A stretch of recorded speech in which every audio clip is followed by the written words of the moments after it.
Hey everyone, welcome to my kitchen. कैसी चल रही है आप सबकी दिवाली की तैयारियां? आपने दिवाली के लिए मिठाई बनाई कि नहीं? अगर आपने अभी तक मिठाई नहीं बनाई है तो यह ट्रेडिशनल डिश ट्राई करके देखिए। कुछ टिप्स और ट्रिक्स दूंगी जिससे पहली बार में ही आपकी गुजिया परफेक्ट बनेगी, तो वीडियो को एंड तक ज़रूर देखिएगा और मेरे चैनल को लाइक और सब्सक्राइब कर दीजिएगा।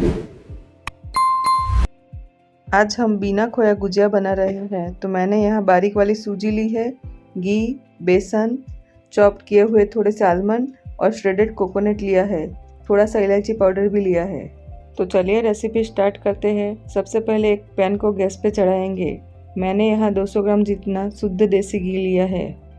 अप्रोक्सीमेटली 120 ग्राम जितना घी पैन में डालेंगे और उसे मेल्ट हो जाने देंगे। घी जब अच्छे से मेल्ट हो जाए तब इसमें 200 ग्राम जितनी बारीक वाली सूजी ऐड करेंगे। घी और सूजी को अच्छे से मिक्स कर लेंगे। गैस की फ्लेम लो रखेंगे और सूजी को लगातार चलाते हुए अच्छे से भून लेंगे जब तक कि उसमें से सौंधी सी खुशबू न आने लगे। अगर इस स्टेज पर यह मिश्रण बहुत ड्राई लगे तो उसमें 1 से 2 चम्मच घी ऐड करेंगे और फिर से चलाते जाएंगे। हमने यहाँ खोया का इस्तेमाल नहीं किया है, इसीलिए यह मिठाई आप 10 से 12 दिन तक बिना रेफ्रिजरेटर के भी स्टोर कर सकते हो। सूजी जब भून जाएगी तो उसका कलर चेंज होने लगेगा और पैन में घी भी छोड़ने लगेगी। मेरे किचन में तो सूजी की सौंधी सी महक फैल गई है और सूजी धीरे धीरे घी भी छोड़ने लगी है।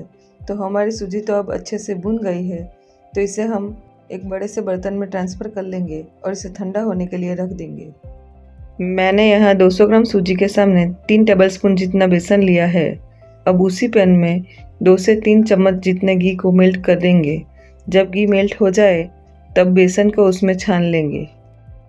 परफेक्ट मेजरमेंट से बनाएंगे और कुछ टिप्स और ट्रिक्स को फॉलो करेंगे तो आप बहुत आसानी से यह मिठाई बना पाएंगे और पहली बार में ही परफेक्ट बन के निकल आएगी।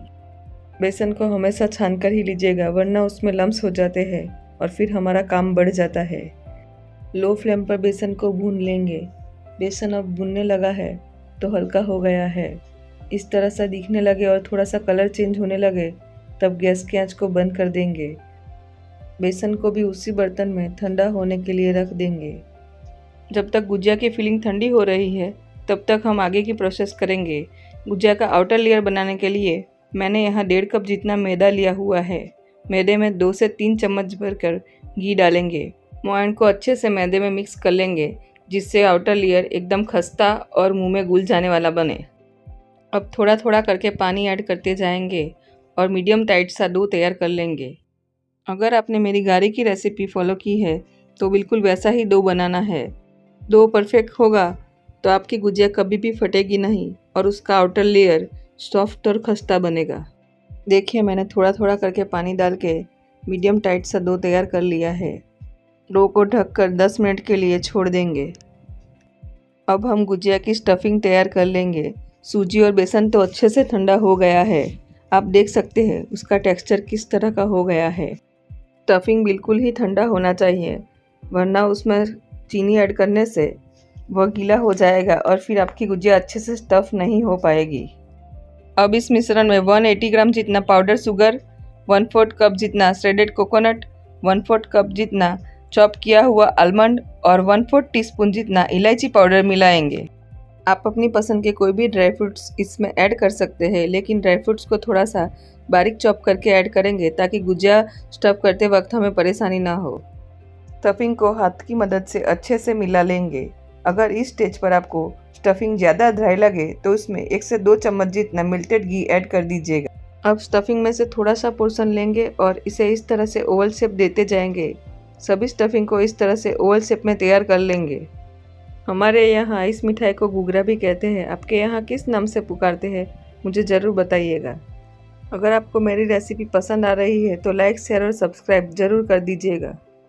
हमारा डो तो अच्छे से सेट हो गया है, तो अब इसे 2 से 3 मिनट के लिए अच्छे से मसल लेंगे। इस स्टेज पर अगर डो ज़्यादा स्टिफ लगे तो थोड़ा सा पानी वाला हाथ करके इसे मस लेंगे। डो में से छोटा सा पोर्शन निकालेंगे और छोटी छोटी लोइयाँ बना लेंगे। इसे बेलने के लिए हमें सूखा आटा या मैदा लगाने की ज़रूरत नहीं पड़ेगी। अब हम इसमें से पतली पतली गोल गोल पूरियाँ बेल लेंगे। जितना हो सके उतना पतला बेलेंगे। देखिए मैंने पूरी को इस तरह से एकदम पतला बेल लिया है। अब पूरी के कॉर्नर पर उंगली की मदद से इस तरह से पानी लगा देंगे। अब इसके बीच में स्टफिंग को इस तरह से रख देंगे और ऊपर से पूरी को कवर कर लेंगे। पूरी की दोनों किनारों को अच्छे से चिपका लेंगे। अगर साइड में कोई एक्स्ट्रा पार्ट हो तो कैंची की मदद से इस तरह से काट लेंगे और फिर से इसे प्रेस करके अच्छे से चिपका लेंगे। हमने स्टफिंग को इस तरह से शेप देकर तैयार किया है, इसलिए किनारों पर स्टफिंग नहीं लगेगा तो गुजिया अच्छे से चिपक जाएगी और फटने के चांसेस बहुत कम हो जाएंगे। अब देखिए प्रेस एंड फोल्ड ऐसे करते जाएंगे और गुजिया पर इस तरह की कांगरी की डिज़ाइन बनाएंगे। आप देख सकते हैं बहुत इजीली यह डिज़ाइन बन जाती है। प्रेस करना है और अंदर की तरफ फोल्ड करते जाना है। देखिए फिंगर और थंब की मदद से इसे इस तरह से प्रेस करना है और अंदर की साइड फोल्ड करना है, फिर से प्रेस करना है, फिर से फोल्ड करना है। इस तरह से पूरी गुजिया में डिज़ाइन बन जाएगी। लास्ट में जब एक्स्ट्रा पोर्शन बचेगा तो उसे कैंची की मदद से इस तरह से कट कर लीजिएगा। चलिए जी, हमारी गुजिया पर डिज़ाइन बनकर तैयार है। कैसी लग रही है? मैं आपको एक और गुजिया को स्टफ़ करके दिखा रही हूँ। पूरी के बीचों बीच स्टफिंग रखेंगे और किनारों को इस तरह से चिपका लेंगे। एक्स्ट्रा पोर्शन को कैंची की मदद से हटा लेंगे। अब गुजिया पर डिज़ाइन बनाने के लिए पहले प्रेस करेंगे, फिर अंदर की साइड फोल्ड करेंगे, फिर से प्रेस करेंगे, फिर से फोल्ड करेंगे। इस तरह से पूरी गुजिया में डिज़ाइन बनाकर तैयार कर लेंगे। बहुत ही आसानी से यह डिज़ाइन बनकर तैयार हो जाता है। स्टफ़ की हुई गुजिया को हम ढककर ही रखेंगे, वरना उसका आउटर लेयर सूख जाएगा तो गुजिया तेल में जाकर फट सकती है। अगर आपसे गुजिया में डिज़ाइन नहीं बन रही है तो मैं एक और तरीके से आपको गुजिया को स्टफ़ करना दिखाऊंगी। पूरी को बेलकर इस तरह से तैयार कर लेंगे और बीचों बीच स्टफिंग रख कर इसे चिपका लेंगे। एक्स्ट्रा पोर्शन को कैंची की मदद से हटा लेंगे। अब एक फॉक ले लेंगे और फॉक की मदद से इस तरह से उसे प्रेस करते जाएंगे। यह तो बहुत ही आसान तरीका है, कोई भी कर लेता है, तो आप गुजिया बनाने से अब इनकार नहीं करोगे। देखिए मैंने फॉक की मदद से प्रेस करके इस तरह से गुजिया बनाकर तैयार कर ली है। चलिए जी, मेरी तो सारी गुजिया स्टफ़ होके रेडी हो गई है। बहुत ही सुंदर दिख रही है।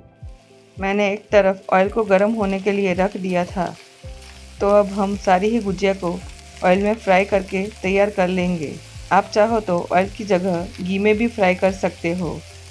लो टू मीडियम फ्लेम पर सारी ही गुजिया को अच्छे से फ्राई कर लेंगे। जब थोड़े से बबल कम हो जाए तब उसे बहुत ही सावधानी से पलटेंगे। गुजिया का आउटर लेयर लाइट गोल्डन रंग का हो जाए तब तक के लिए उसे फ्राई करेंगे। मेरा एक बैच तो फ्राई होके रेडी है, तो अब दूसरा बैच भी फ्राई कर लेंगे। आपके यहाँ दिवाली पर कौन कौन सी ट्रेडिशनल मिठाई बनती है, मुझे कमेंट करके ज़रूर बताइएगा। देखिए मेरी सारी गुजिया तो फ्राई होके अब रेडी हो गई है। कितनी सुंदर लग रही है। आपका डो परफेक्ट होगा और आप अच्छे से चिपकाएंगे तो आपकी गुजिया कभी भी फटेगी नहीं। तो ये नो फेल वाली रेसिपी है, तो आप अपने घर पे ज़रूर ट्राई कीजिएगा। तो इस दिवाली यह ट्रेडिशनल मिठाई बनाइए और मेहमान और घर वालों को खुश कर दीजिएगा। चलिए मिलते हैं दूसरी ऐसी ही रेसिपी के साथ। तब तक के लिए बाय बाय, टेक केयर।